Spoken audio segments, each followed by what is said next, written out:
Louder. You can't hear me?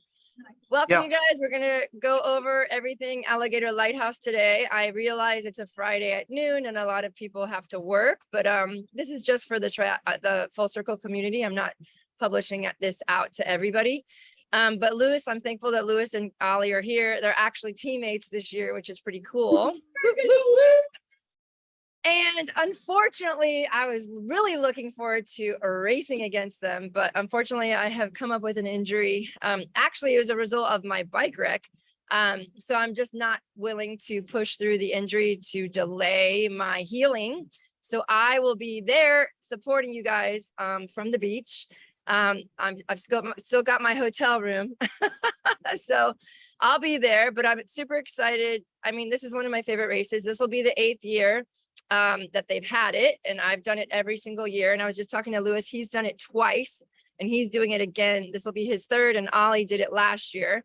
So we're gonna, just have a very open dialogue, and I want to just remind anybody who's not listening and remind Lewis and Ollie about the details, because there's so many, and there's a good chance that I might miss a few, because when you're out there in the moment, things happen that I didn't tell you or prepare you for, but I'm going to do my best to cover all the what ifs that can happen. But Lewis was just saying, when they used to have the race 3 years ago, we were allowed to have motorboats. So the motorboat was a place of refuge where the swimmer, you could literally touch the back of the boat, the swimmer that was swimming next would jump off the front of the boat, and then they would rotate like that. And it was really nice because we had the boat, right? We were able to eat without being in a kayak, without having to paddle.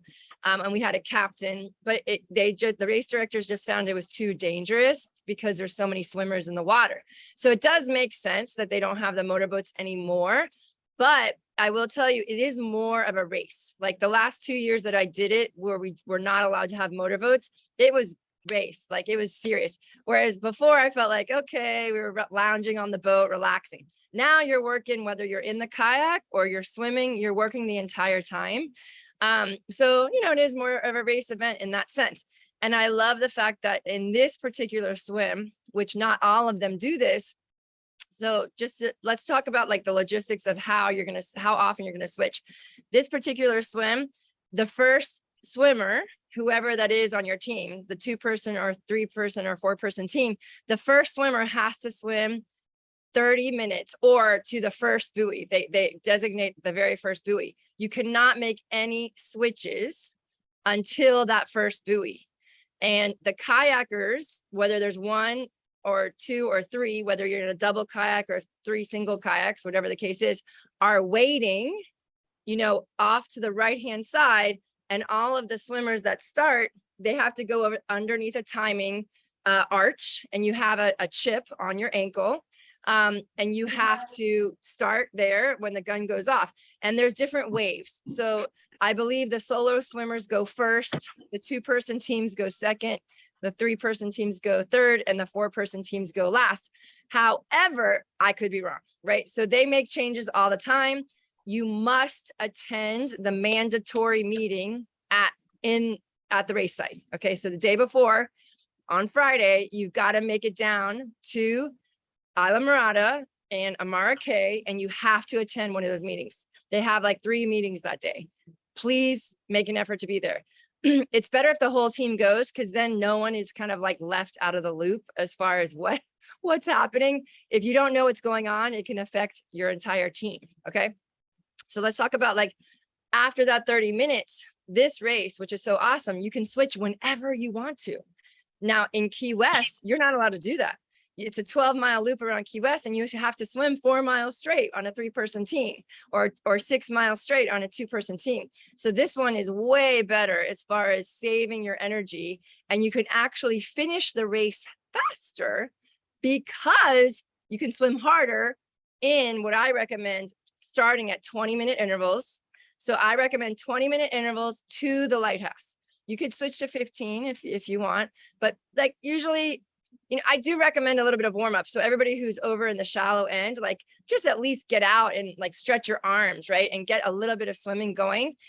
Because when you get in, the idea is to swim, not warm up. Okay. So when the first swimmer goes in, this is the hard part. I will tell you that the hard part is finding your swimmer. Because I'm really good at locating my swimmers' stroke technique. Usually everybody I am partnered with, I'm like, okay, there's my partner. I can spot them out. But you might want to have something identifying besides. Everybody's going to have a swim cap, but there might be something else. And the swimmer needs to look for the next swimmer too. So the swimmer who starts the 30 minutes needs to be thinking, okay, well, I'm headed for the Lighthouse, but I'm also looking for my kayaker. Because you can get so wrapped up and keep going and you can completely lose your swimmer. Okay. I know Christine, I'm sad she's not able to make the call, but I know she lost Jack or vice versa. I think Jack couldn't find her after the first 30 minutes. They didn't match up for a little while because Christine went way faster than what Jack thought she did. And so Jack spent a lot of time like catching up to her, right? So it's good idea to have your swimmer in view, whoever's going to be the second swimmer, right from the gun, right? When they go off, you need to be spotting your swimmer and trying to match up with them. The good news is the kayak is very slow. You're not killing it, right? A swimmer's pace is slower than how fast a kayak can go when you're really paddling. So don't worry that you're not going to catch your swimmer. You totally can, even if there's waves and even if there's current and stuff like that. The kayaker can always catch up to the swimmer. What's up, Lewis? Can we switch? Can we put a full circle swim cap to identify it better? Yeah, you can. So I would actually, so there's options of having, I would always, okay, we're going to get to the extras. You want to bring extra everything, extra swim caps, extra goggles, all that stuff. But yeah, you can wear a full circle swim cap over your swim cap until you guys at least get lined up, and then you can take it off it might get hot. I know the water is going to be warm. I think the water is still above 80. So most likely it's going to be like 82, right? It's gorgeous in my opinion. We'll talk about what to wear, but let's finish up with, okay, so your 30 minutes goes, the gun goes off. You're paying attention, you're the kayaker and you're paying attention to where your swimmer is. If you're on a team of 3 or 4, all of you need to stay together. Okay. And it's mayhem. I will tell you, it's chaos. There are hundreds of kayakers and hundreds of swimmers in the beginning. So don't worry, it does thin out. Everybody starts to spread out. But I do recommend, Lewis, we have flags last year from Lewis made them. So I'll be bringing those to pass them out. And I don't know, we had a hard time actually attaching them. Mine stayed on, no problem on my kayak, but I know some of them got wiped off. But we have the full circle flags, which is cool. That's a good identifier, but maybe even like a balloon, honestly, or something. If you have, the intention of really paying attention to who you guys are with, one guy had like a big canopy on his kayak. I don't really recommend that, even though it's a super awesome identifying thing, but it's drag, right? So like the wind catches that thing and you're not able to paddle, you know what I mean? So it would be cool to think about something that's more identifying on the side of the kayak. Maybe we could put like a fluorescent, maybe we could get like fluorescent duct tape. They sell that, right? So maybe on the front of our boats, we have a big X, like fluorescent duct tape on the left-hand side of all of our kayaks. We can add stuff to the kayak. We just have to take it off when the race is over. But that's something to consider to help us be able to find, or help you guys. I'm so sad I'm not racing, but help you guys find your boats. But it is the responsibility of the kayaker more than the swimmer to find the swimmer than the swimmer to find the kayaker. But, having the intention to meet up is important. So after that first 30 minutes, I would recommend on the way out, switching every 20 minutes. Now, if it's a 2-person team, honestly, it's ideal, right? So you're kayaking next to your swimmer, and the kayaker's role is so important, okay? Because you are helping your swimmer not swim extra, okay? And also helping your swimmer not have to sight, okay? The more the swimmer has to sight, the more they slow down, the more they have to kick harder every time they lift their head. And ideally, they're not doing that very often during their swim leg. They're honestly just looking as they breathe to make sure their kayaker is right next to them. So ideally, your body is about even with your swimmer. Okay, the body of the kayak, your body sitting inside the kayak is even with your swimmer's head. So the swimmer turns their head to breathe and they see you. And you're saying, thumbs up. Really important to cheer for your swimmer. I will tell you, it makes the biggest difference. Like How many times have I been in a race and a partner that does not say one thing to me? Not cool, right? You've got to support each other, even with hand signals. Okay. So thumbs up, you're doing great, you know, awesome, that kind of stuff. They can't hear you, but those hand signals make a huge difference. And then also you can direct them. Like say you're trying to get them to turn right, you know, you've got to have your hand signals prepared that you're like, right, right, right. And then the swimmer needs to pay attention and turn right or left. You are guiding your swimmer not to the buoy, but to the lighthouse. There's a direct line from the race start to the lighthouse. Pay attention to the lighthouse, not the buoys. You do have to kind of be on the left-hand side of the buoys, but they're not out there penalizing you.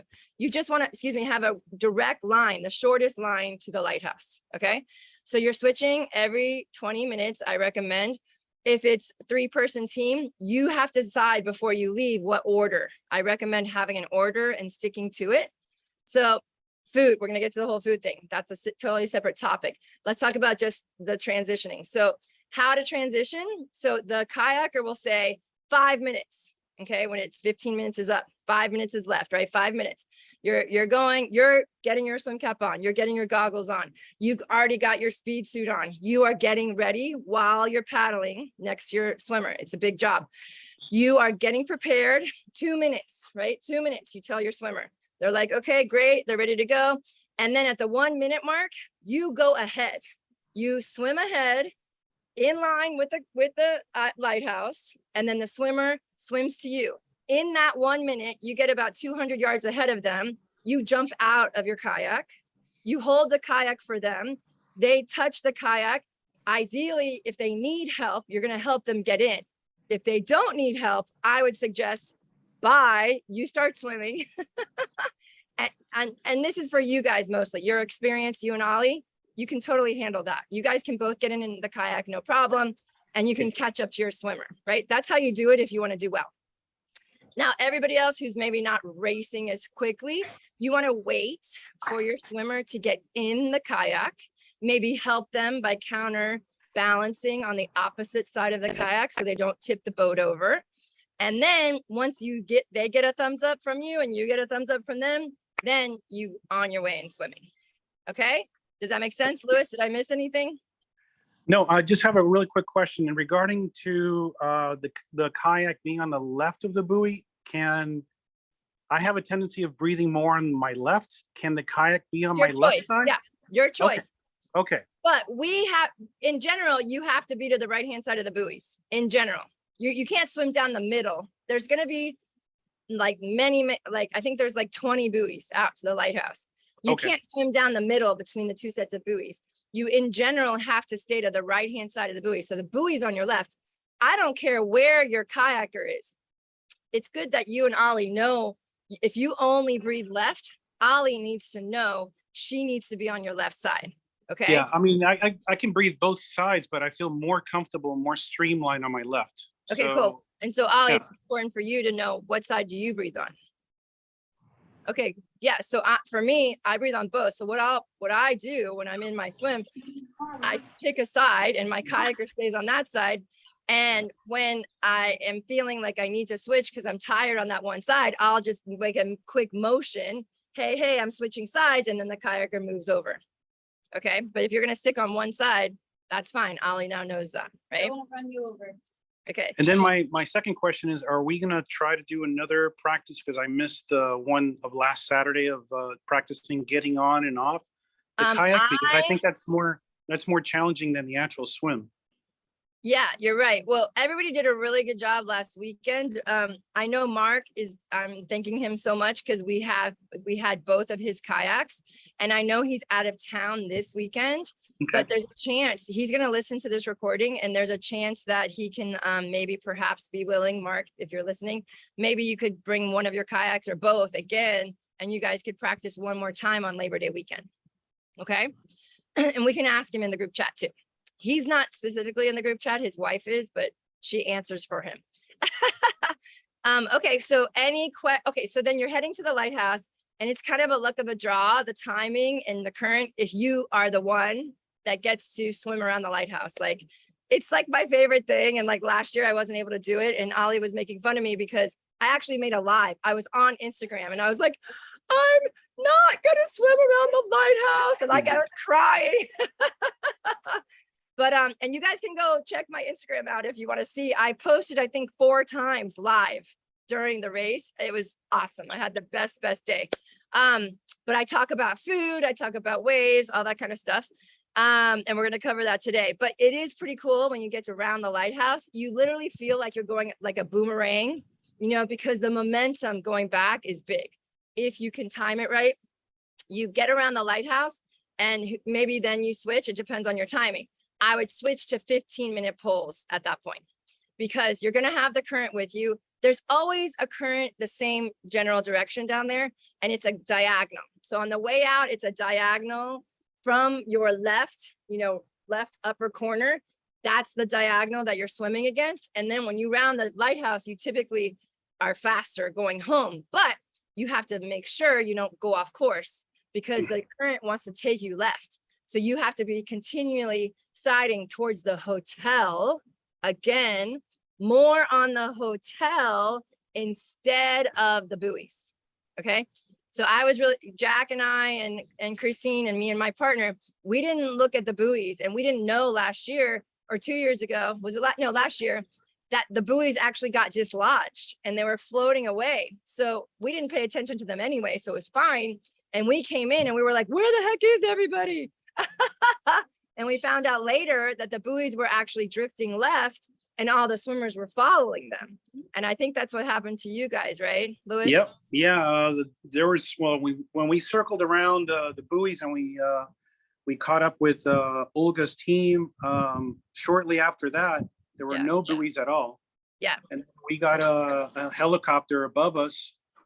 And then they called in a speedboat and we were 1.5 miles off course. So it was very discouraging. Yeah. That's crazy. No, and the wind really picked up and the waves picked up and yeah. I mean, I can say without a doubt, last year was the roughest it has ever been for the race. And also I did not see one single jellyfish last year, but you did, right? Yes. Right around the lighthouse is where they seem to be the most. Yeah. But it's like it's beautiful to watch underwater. It's like a ballet underwater. It's really pretty. Yeah. Just stay away from them, you know? Yeah. You don't want to hit them if you can help it. I have. It doesn't mean that you can't continue, right? I had one plant on my face, go up my nose, in my mouth. And it's just one of those mind over matter things. I know it's not going to kill me. It hurts, it stings. And after about 10 minutes, it went away, right? There was no harm, no, you know, maybe I had a little redness and stuff, but honestly, the Safe Sea is definitely something to invest in though, because what the Safe Sea does, it creates a barrier on your skin. So the stinging part doesn't really penetrate. And you might get a little bit of a sting, but it's not going to be as severe. So the Safe Sea sunscreen is highly recommended. And I would bring it in your kayak and reapply every single time you're on the boat. And honestly, that goes for sunscreen too. Keep reapplying. Don't think that one application of sunscreen is going to last you all day. Okay. And also please be considerate of the toxic sunscreen. I mean, please, you guys, I do not want to see one person putting on toxic sunscreen. It's not fair. I was diving in the Keys last month in July and like the entire place is dead. Okay. All the reefs are dead. Okay. Because of us. Human beings are killing the reefs. They actually had some new reef heads that were being like grown in a laboratory that they implanted. But every time you're in the ocean, if you got that copper tone shit on your body, you're killing the coral. Like it's a fact. They already know that, right? So my shell is one of my favorite sunscreens, or the Safe Sea is good, but just be conscious of it. A physical sunscreen is going to be way better for you and for the environment. Like, so anything with zinc oxide, so clear zinc oxide is fine. The colored zinc oxide, I like my shell. It's got mostly zinc oxide, no chemical sunscreens whatsoever, and it works. I have never gotten fried with that particular sunscreen. Okay, so on the way back in, you're switching every 15 minutes. And then if you're in the hunt and you see you want to get faster, like I have a couple of times, could switch to every 10. And honestly, you're tired. and you're trying to go hard, you could switch every 5 if you wanted. But then again, you have to get in and out of the kayak. So it is a workout. So let's talk about getting in and out of the kayak. We talked about stabilizing for your partner, but the thing you want to do is remember when you're pulling yourself up on the kayak to kick, use your legs to help you kick into, get your body weight over the side of, over the whole body of the kayak. And then you're going to roll over on your butt and get your butt in the chair. Try not to be intending to jump up and twist. You can do that if you have the ability to jump off the ground, but it's way harder to get that much momentum. So it's better just lay across it and then roll on your tush and then, you know, get your fit situated, and be careful about flipping over onto the other side. So sometimes you thrust all the way up and over and you're too far. All your gravity is on the far side and then the whole kayak flips. Now to that end, everything in your boat needs to be secured, every single thing. So I'm trying to remember, did they give us a life vest last year? They did not, I don't think. And no buoys are allowed. You can't swim with those buoys attached to your body. That's not allowed, okay? So just make sure that you can't bring that with you. Okay, so let's talk about, so I don't think there's anything else about race day. So when you finish, one swimmer has to go under the timing arch, okay? And they finish. I'm not sure if they give you 2 ankle bands or just 1. So whoever starts typically has to finish, I believe, because they're the one that has the timing chip. I think. I don't think everybody gets a timing chip. Maybe, but I don't know. Yeah, last year everybody had a chip. Okay, but, perfect. Yeah, that's as far as I can remember. Okay. Oh yeah, and every team has a number.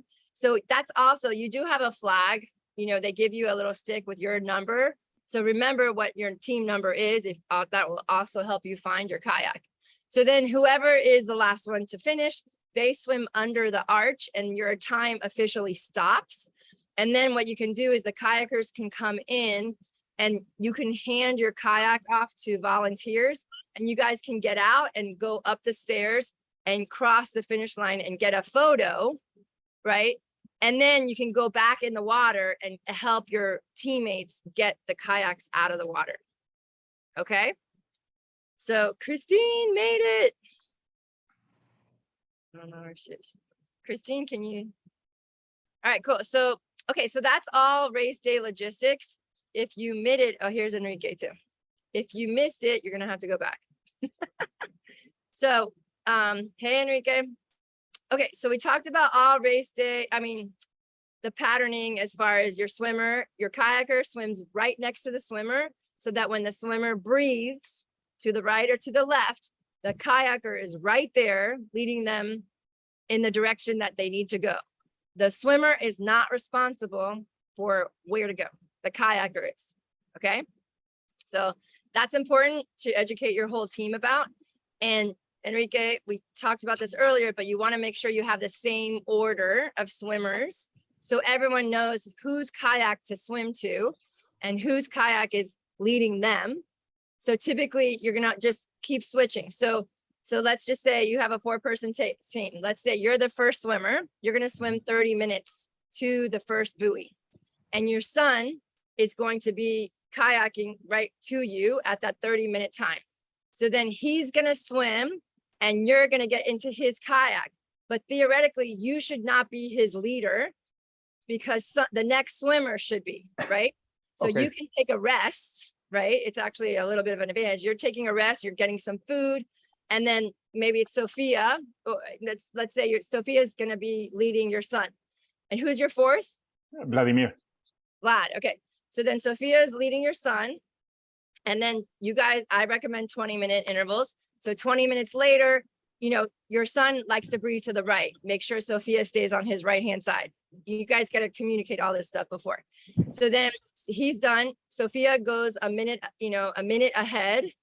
She's counting down for him. Okay, 5 minutes left, 3 minutes left, 2 minutes left. At the 1 minute mark, she paddles ahead and he swims to her. While she's ahead, she gets out. All her stuff is ready to go. She's ready to go. She holds onto the kayak. She helps him get in if he needs it. And then he gets back in the kayak and she starts swimming. And then the 3rd kayaker, which would be Vlad, would be helping her. Okay, right? And then you would repeat that whole process. Make sense? makes sense. And whoever, I know it's Mary Liz, Olga, and Monica. So they're going to listen to this call later. You guys would do the same thing, but just, keep your same order. So let's talk about, I think Christine can't talk. Oh, She's in mute. I can aw. talk. I'm just off video because I'm sick in bed. Yeah, so chime in if you remember anything from last year, but we were just talking so far about the swimming from the start, the interchange, going around the lighthouse, maybe switching to 15-minute intervals on the way home, and remembering to focus on the lighthouse and the hotel, not necessarily the buoys. Right. Did you cover finding each other already at the beginning? Yes, perfect. we talked about, so whatever happened though, I wanted to tell everybody. So I explained how you went faster than Jack thought. And so what I explained is the person who's kayaking second needs to keep an eye on their swimmer from the beginning. Like you guys need, that kayaker needs to be seeing you from the start and follow you to that 30-minute mark, wherever it is. And I know it can be hard, right? So how did you guys end up finding each other after all? I think it was like the flag and like some waving, and we eventually were united. Right. But there was a little bit of a delay from it.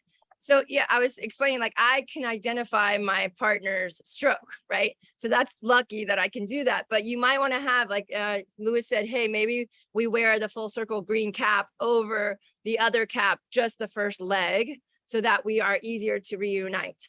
Or the first kayak has a flag on it. I mean, a balloon on it, right? Or something that's just more identifying. And I suggested maybe we have something that has like they have like fluorescent duct tape or something, like, that's something that's more identifying. All the kayaks look exactly alike. So it's definitely worth investigating. Or maybe, I don't know, do they have a Facebook group? I feel like there might be some ideas on there that I don't even know about, so we should check that out. The Alligator Lighthouse, do they have a Facebook group? They do. It's called Swim AMI or something like that. I'll try to put the link here. Yeah, so maybe we can ask in there, hey, how do you guys have suggestions on identifying your kayak, in the first 30 minutes or whatever? There might be some ideas. Okay, so let's talk about, like we talked about, having every single thing in your kayak tethered to the kayak so that you don't lose anything just in case your kayak does flip. So, having the intention of bringing ties. How we did it was we each had a dry bag, a little dry bag with anything that we intended to keep dry. So I actually put my phone in there. I know that's crazy. And I did some Instagram lives when I was out there. But then we had one cooler. Me and my teammate had one cooler with lots of ice. I had my 3 water bottles with calories, and then I had Cliff Blocks, and that was my choice of food. We didn't do the fruit. We didn't do any of that stuff just because we felt like last time, I think we did have grapes. I think there was one thing that we did have, but we didn't have a huge variety. It's not a picnic, right? It's a race. I was going to bring a blender and have some smoothies. Well, I will tell you, last year, that's what some of the boats looked like on our team. I was like, you guys, you can't bring all that. I was like kind of embarrassed. I'm like, the full circle boats look like the party boats, like. Yeah, so Jesse and them, they each had a plastic gallon of water. You can't each have a plastic gallon of water. They flipped over within like 300 yards. All the gallons were gone at the bottom of the ocean. So it's better to have 1 gallon of frozen. I would freeze it if you can, or as cold as possible before you get on the boat. And then that's your backup. But you should have everything that you're going to drink in your water bottle, and you have the ice there. It was a soft cooler. And then the kayaks do have like, mesh, things on the side. And that's where I kept my sunscreen. I kept my lip stuff. I kept my face sunscreen. I put my extra pair of goggles in there. Right. So everything was easy. You do not want to be digging around. You can't, you don't have time. I mean, if you're on a 4-person and 3-person team, you definitely have more time than the person who's constantly swimming or kayaking. So just keep that in mind. It's about efficiency. Keep it simple. Yes, have backup calories, and yes, have backup water, but just know that you want to keep it simple. So Mark was going to be my kayaker because I was going to do it solo, but I've hurt my shoulder. So I'm not going to be doing it anymore, but I know it wants to be part of the race. So I thought he could be like a floater to our team because he can go between swimmers or teams. So he could have extra nutrition because he wants to do the race. He still wants to go out to the lighthouse and back. So he could be like a floater for nutrition and have extra for anybody that needed it. He could have extra water, extra cliff shots, cliff blocks, or extra fruit, right? And you guys could be, we could kind of see. And to be honest, it's kind of cool. So the first, Christine's doing it solo. And then we have a couple 2-person teams, and then we have a 3-person team and a 4-person team. And it's interesting to see where everybody lands, right? Just because with more people, theoretically, you can go faster, but Christine's a speed demon. We'll never see her again. So I want to swim like her at some point. you will. You got to keep training. You got to keep training. All right, cool. Any questions so far? Enrique, do you have a cough too? It's the only thing remaining from my COVID a month So ago. can you do me a favor and get the clear lungs? Because it really does work. Coach, I have a question. You mentioned that we needed to attend the clinic. clinics. You said they have them 3 times in the day before. Do you know those times? They're on the website. Okay. Yeah.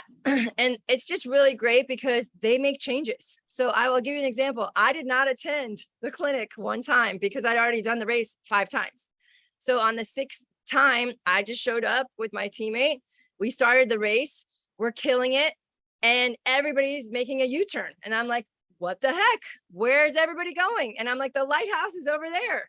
And I'm like, why aren't we going to the lighthouse? They're like, oh, they canceled it. We're not going all the way to the lighthouse. We're just going for, 2 miles out and 2 miles back. I'm like, oh, because the forecast had lightning and they said they weren't risking anybody to be near the lighthouse with lightning. So they changed it. Little did I know, right? So it is important to be in the know about any last minute changes.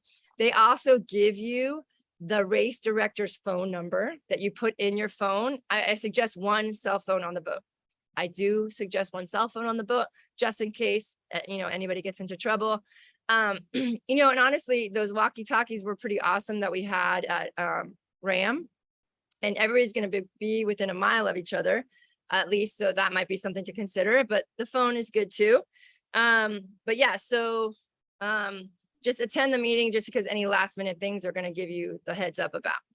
So we talked about food and having extra food. I'm going to talk to Mark and we're going to see if he's allowed to do that. I'm pretty sure they're going to let him participate. Go ahead, Lewis. What do you recommend as far as you mentioned the cliff blocks and you mentioned hydration? How often should you be doing that? Or are you just based on your gut feeling? No, it's definitely planned. So it's kind of cool because with you guys, you and Ollie, you're just going to switch every 20 minutes. That's when you want to eat. You got to eat right in that 20-minute window. And for me, Christine, why don't you share your whole plan? Because she's doing it solo. Sure. Do you want me to email it or just talk about what I was going to do? You can post. Why don't you post it in the group chat, but also talk about it right now. Sure. So I am Jack and I, when we did it together, we did every 20, and I felt like that was actually a really good rhythm, because I think if you wait too long, you're going to get in trouble as the race goes on. So I'm going to do every 20 minutes, and then every other stop I'll eat. So every 20 drink, and then every other one I'll eat with the drink. And she's doing calories in her bottle. Okay. Yes. Yeah. Calories in the bottle and gels. Yeah. What exactly do you put in your bottles? Vitargo. Okay. So my bottle's got the full about 100 calories, right? And you want to be able to finish that every hour or so. What's up, Ollie? You're muted because we're next to each other. I would start training in full sessions right now. Next week. Oh yeah, I would. That's a good idea. Stomach gets used to it. Yeah, so I don't know if you guys can hear her. No. Start to eat more during our pool sessions. I mean, honestly, I did kind of feel like I was overeating after the lighthouse, right? So I made that turn and I was like, oh, kind of full. I'm going to skip, this next round and let everything digest. And then I was back on track. So you got to adjust based on how you feel, because remember, you're horizontal.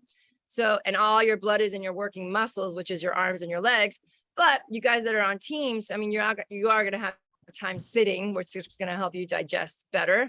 And we talked about also having extras, but not too much, right? Last year, there was a lot of picnics happening and a lot of food got wasted and lost and all that kind of, you don't, less is more, but have extras just in case kind of thing. All right. Okay, so we talked about water. Oh, salt. So sea salt, believe it or not, I mean, I don't know if you guys are putting any extra electrolytes in the water, but salt caps could be a good idea if, like today, Lewis cramped like a mother in the pool. You do not want to be in the middle of Lighthouse swim cramping. That is a recipe for not fun and a long way home. Okay. Yep.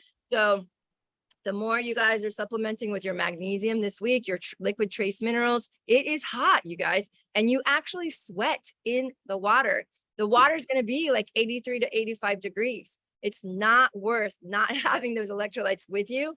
So extra sea salt in the water bottle and or salt caplets, right? Salt capsules. And you guys should be training with them anyway for the bikes and the runs. So even though we're not talking about that right now, just in general in your training, you need more than you think you do. Okay, so we talked about sunscreen. Oh, so one of the things that I definitely recommend is while you are in the kayak, and if you're kayaker, Christine, you need one of those big giant hats, just because you will get fried. You are literally like a pancake, cooking in the oil when you're in that kayak at around 11 a.m.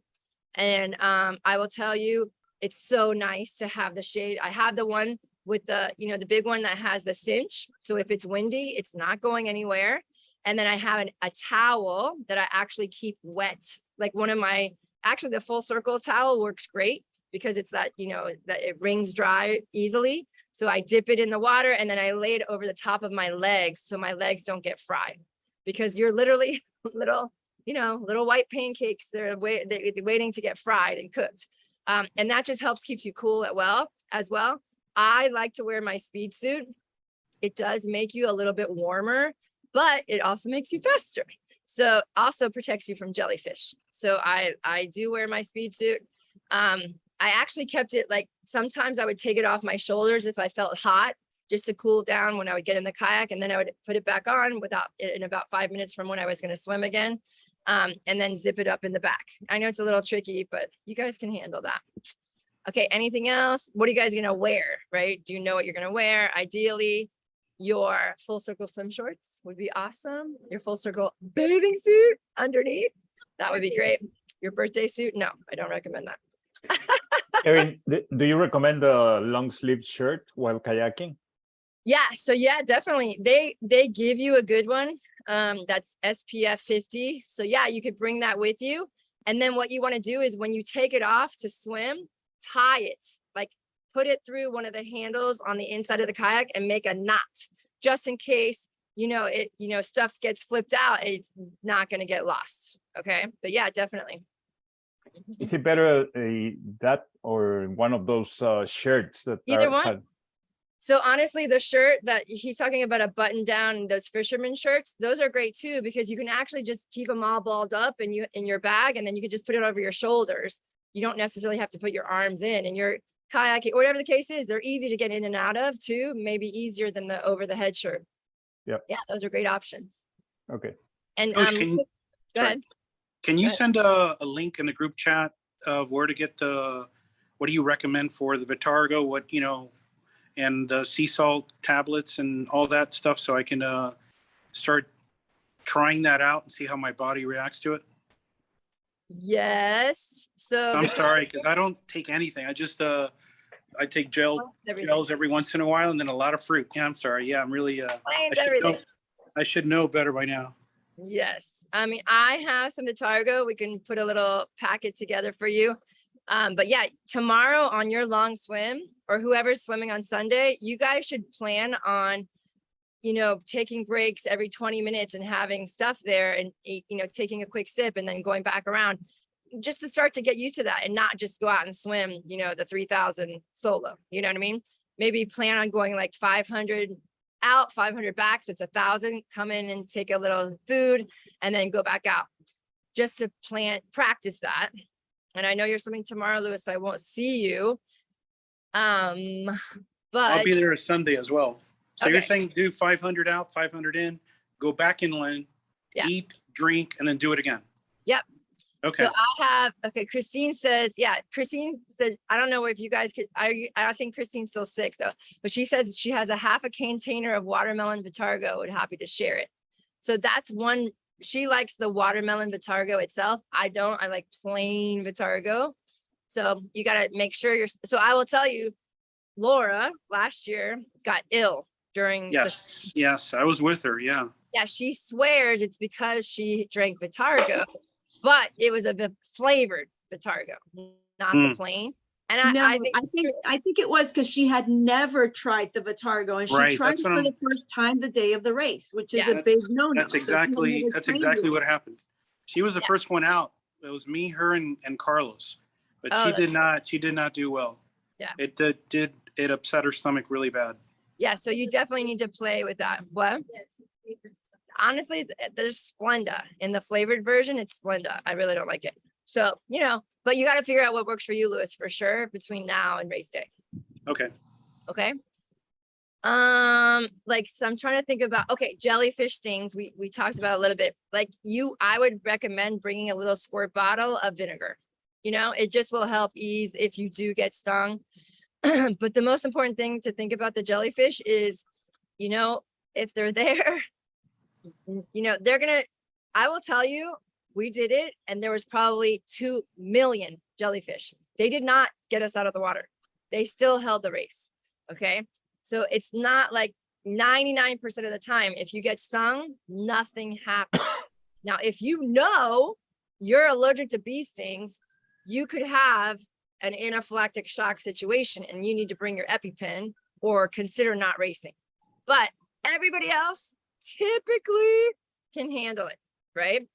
They're there, try to avoid them. Yeah, we swam, when we circled around the lighthouse, I had to swim over them.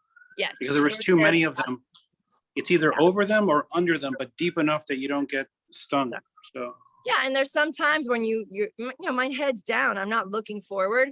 And I, hit one with my hand and I'm like, oh, right. I actually cramped one time because it freaked me out so bad. But then I was like, relax, it's just a jellyfish, and, kept going on my way. But there's other stuff too. So I've seen baby sea turtles. I've seen tons of fish. I've seen barracudas, and I've also seen nurse sharks, all right there at the lighthouse. But there's really not that much between the lighthouse and shore, honestly. I mean, you can see the bottom most of the time, but there is sometimes some tentacles that come up of seaweed, but there's not much sea life, honestly, between there. Do you guys want to share, Monica, your experience last year? Any other tips that I may have missed? As you said, I wore the shirt that they gave me.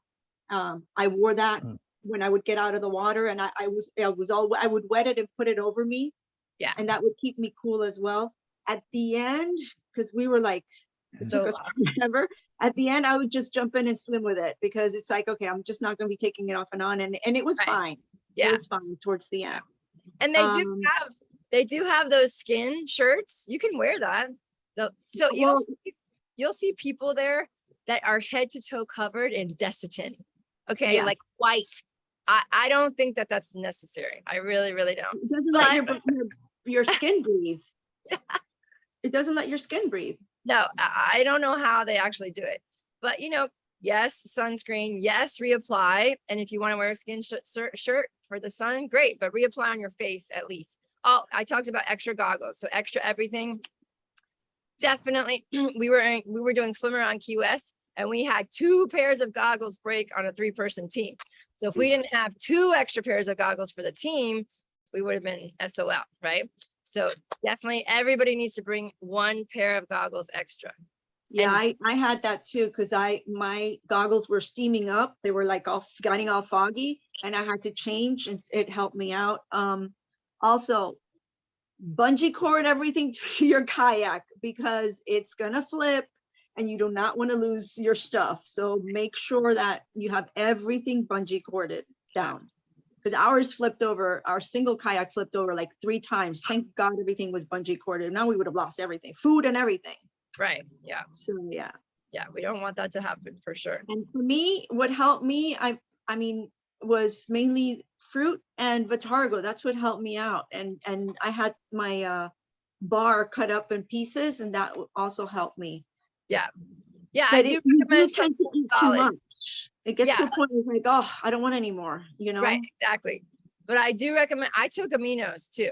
I took Oh, yeah, I aminos, took them you in the know, morning. yeah, I took them every hour that we were out there, just because didn't want to just have the carbs, right? I just felt like I need some blood sugar stabilization.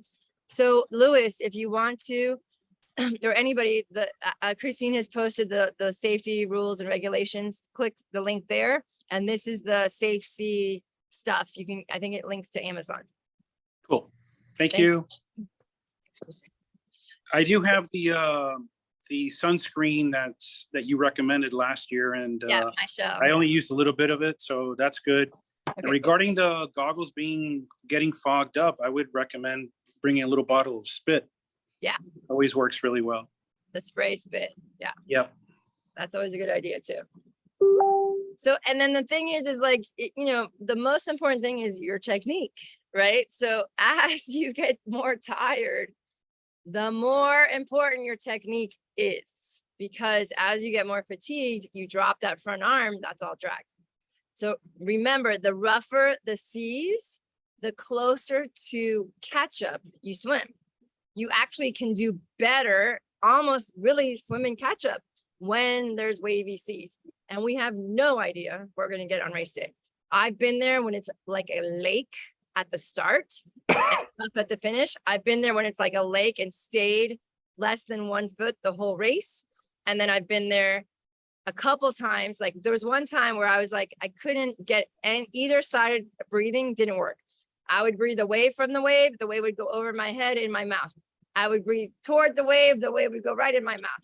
Also remember, when you are sighting, ideally your kayak is helping you sight, but when you do sight, don't open your mouth for this one. Don't breathe at the same time you're sighting, because especially on the way out. On the way back, you can do that more, but most likely there's always at least one gulp of water that happens. So if that happens and you get it in your lungs, which can be scary, and that feeling, go ahead and just flip over on your back for a second and try to calm down, right? And try to get a slow breath. Because even when you have water in the lungs from breathing it in, if you go really slow, typically you can still get a little bit of air in to calm yourself down. Remember to still blow your bubbles. If you need to rest on your kayak, totally fine. And then if you need to switch. So that 20 minutes is a guideline. That 15 minutes is a guideline. You might have a situation where someone cramps. Hey, I can't swim anymore. It's a team.